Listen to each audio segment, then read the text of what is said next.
এটার কাজ অসাধারণ, জাস্ট ওয়াও। এটা দিয়ে হাইরা আপনারা পাগল হয়ে যাবেন যারা বাগান করেন, তারা এটা কেনার জন্য। আচ্ছা যাই হোক, প্যারা নাই, একেবারে সহজেই কিন্তু এই কাজগুলা করা যায়।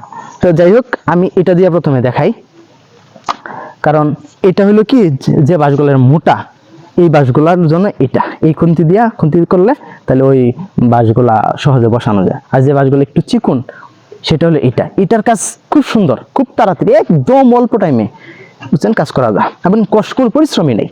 যাই হোক, বেশি সময় লস করে দিচ্ছি, এটা দিয়ে দেখাই। এই দেখেন, এদিকে আসো, কাছে আসো, দেখাও তাদেরকে, দেখেন কত সুন্দর। বাহ, হয়ে গেছে একদম অল্প টাইমে খুন্তি হয়ে যাব। দেখেন, দেখছেন? তো আপনারা কিন্তু করতে পারেন যে আপনার এই পরিবেশ কি, এই সকাল থেকে কাজ করতেছি। কারণ হলো কি, আমি একটা কথা বলি শোনেন। আমি একবার বড় ভাইয়ের সাথে মাছ মারতে গেছিলাম। না, আমি শরীরের মধ্যে ময়লা পড়াই না, ভাইয়া বাবা দিচ্ছে যে এরকম একটা ফাওয়ার মাঝে মিন্দি দেহরা মাছ মারস কে তো হও মিন্দি দেয় একদম ফ্যাক্টক বড় মানে মাছ মার কাম হর হরে। আমি কইম না, হন ফ্যাক্টক বড় দেন হর বেটা, হুন যখন যে কাজ করবে এই কাজের মাঝে লিপ্ত হয়ে দিবে, এই কাজের পরিবেশ দিয়ে রাখবি, শৈল বাসে কাম করিস না, তে কাম মজা হইতি না। পরে ঠিকই আমি ওই পরিবেশ দিয়ে যাচ্ছি, পরে দিয়ে কাজের কি মজা ভাই, শৈল বাসার লাগে না। ঠিক এটাই, আমি যখন মনে করি যে কৃষি কাজ করি তখন শৈল বাসানি কিন্তু করি না, তখন হুমানে কাম করি এক কেয়ার ফেঁক আর কে। আর যখন পরিপাটি কোনো ফি যাইবার চাই, তখন মনে করেন যে হাতর মাতর মাইকা সোন হটার মাইকা, বুঝছেন, আবার জুব্বা পাগড়ি পইরা হাতে গড়ি দিয়ে বাহ একটা বুসবাস নিয়ে চলি, যখন যেটা সেটা তো বুঝতে হবে। আচ্ছা যাই হোক, এখন আয়ন দেয় এই কষ্টটা হয়ে গেছে। এই দেখেন কত সুবিধা মতো কষ্টটা করে লাইছি একদম অল্প টাইমে, দেখছেন একেবারে কত অল্প টাইমে, শরীরে জানছেও না কিচ্ছু না। এটা দেখেন আধা দেড় একটু বেশি ধরে দিচ্ছি, এটা অবশ্যই এই যে এইখান থেকে বা বাঁকা, তো এখানে এই সাইডে দিচ্ছি, এইভাবে টান্দা বান্ধা দাও, ব্যাস হয়ে গেছে কিন্তু এটা, বুঝছেন? এটা এই যে দেখেন অল্প টাইমে, একদম অল্প টাইমে হয়ে গেল। আজকে সকাল থেকে খুব পরিশ্রম করতেছি, সকাল থেকে এই পর্যন্ত এখন প্রায় 2টার কাছাকাছি হয়ে গেছে। সকাল থেকে এই পর্যন্ত আজকে খুঁটি দেওয়ার কাজে লেগে গেছি, মিনিমাম 200-র মতন খুঁটি দিছি, 200 পেঁপে গাছের মাঝে আমি খুঁটিগুলা দিছি আজকে সকাল থেকে এই পর্যন্ত। তো আজকে বাড়িতে এসে একটু না বসলাম, বসে জিরানোর জন্য। তারপরে বাইস্তা বলতেছে যে চাচা তুমি যে বন্ধের মাঝে খুঁটিগুলা দিলা, তো এগুলা তো তোমার যে দর্শক আছে তাদেরকে দেখানোর তোমার দরকার আছে, তোমার যে ভক্তবৃন্দ আছে। আমার ভক্তবৃন্দ? হ্যাঁ, আচ্ছা যাই হোক, পরে আমি বলতে তাইলে দেখাই, এই খুন্তিটা লয়ে যাই, লয়ে গেলে বাড়ির পাশে যে বাগানটা আছে এটাতেই দেখাই।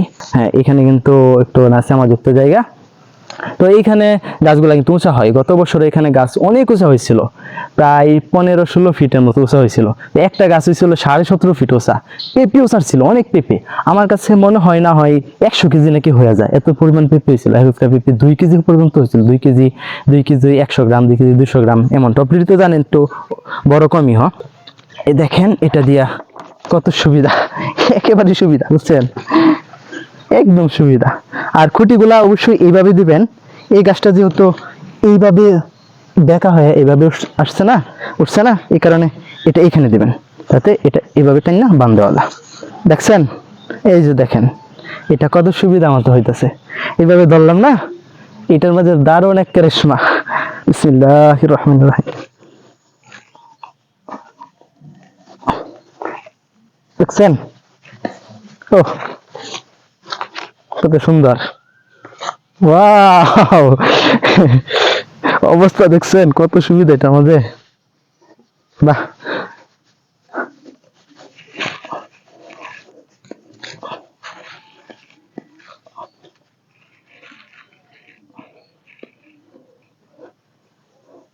ব্যাস হয়ে গেছে, কিন্তু এটা হয়ে গেছে।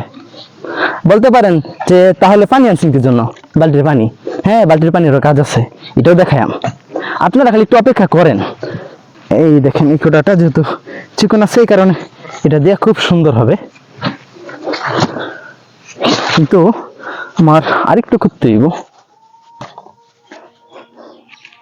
একটু পানি দিয়ে আনি।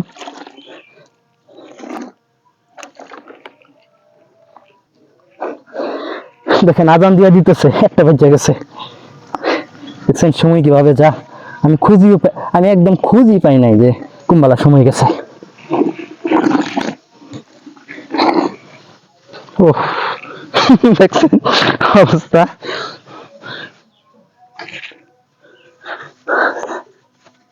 আসলে বিজ্ঞানীরা যা আবিষ্কার করে তা মানুষের ভালোর জন্য আবিষ্কার করে। তো এইভাবে খুঁটি দিয়ে দেখেই কিন্তু আমি অল্প টাইমে খুঁটি দিতে পারি। আমি আমার বাগানের কাজ সহজে কাজের লোক দিয়ে করাই না, সবসময় নিজেই করি, সবসময় নিজেই করি। বাস 2টা খুঁটি কিন্তু আমার একদম অল্প টাইমে হয়ে গেছে। ওইটা হলো বড় খুঁটি, মোটা খুঁটি, যে কারণে ওটা দিয়ে করছি। আর এটা হলো একটু চিকন খুঁটি, যে কারণে এটা দিয়ে করছি। তো এখন রশি এনে এইভাবে বাঁধ দিয়ে দিব। এখন আজকে আমার কাজ চলবে এই বাগানের খুঁটি দেওয়া। এই বাগানে যত খুঁটি আছে সবগুলো খুঁটি দিব। ও আরেকটা বিষয় হলো কি, এখানে বালতি ভরে পানি আনছি কি জন্য, এটা কিন্তু আমি দেখাইতেছি। এইভাবে গাঁথা দিলে মাটি যখন শক্ত তখন তো কিন্তু গাড়ে কম, তখন এইভাবে হেরা এই একটা গুড়ান দিয়ে হেরা যাই কিছু মাটি উঠলো ওটা হেরা এবার রেখে হেরা পরে এখান থেকে এই যে অল্প দিল্লা পানি দিয়া, অল্প একটু পানি দিয়া হেরা, তারপরে এটা এইবার দিলে ব্যাস ঘুরাইবে না নিচে যাইতেছে। এর চেয়ে সহজ কি আর হইতে পারে দুনিয়ার কাম? দেখছেন ব্যাস গর্দন হয়ে গেছে, দেড় গর্ত হয়ে গেছে। আর একটা চিকন খুঁটে দিয়ে একটা গুতা মারলি মনে হয় যাবো একটা নিচে, ব্যাস হয়ে গেছে। যাই হোক দেখছেন কত সুন্দর হয়েছে। তো ভিউয়ার্স, আশা করি আপনাদের উপকারে আসবে, ভালোও লাগছে। যারা মনে করেন যে ব্লগ হিসেবে দেখতেছেন তারাও ভালোবাসবেন, যারা মনে করেন যে উপকারের জন্য দেখতেছেন তারাও ভালোবাসবেন। আপনাদের ভালোবাসা আছে বিদায় আমি কাজ করতে পারতেছি। আমি প্রত্যেকটা ভিডিওতে একটা কথাই বলি যে আপনাদের ভালোবাসা আছে বিদায় আমি এই কাজগুলা করতে পারতেছি, আপনাদেরকে দেখাইতে পারতেছি। যাই হোক, আপনারা অবশ্যই ভিডিওতে একটা লাইক দিবেন, কমেন্ট করবেন এবং ভিডিওটা শেয়ার করে দিবেন। আর আমাদের চ্যানেল যদি নতুন হয়ে থাকেন তাহলে অবশ্যই চ্যানেলটা সাবস্ক্রাইব করে রেখে দিবেন। যাই হোক, আল্লাহ হাফেজ।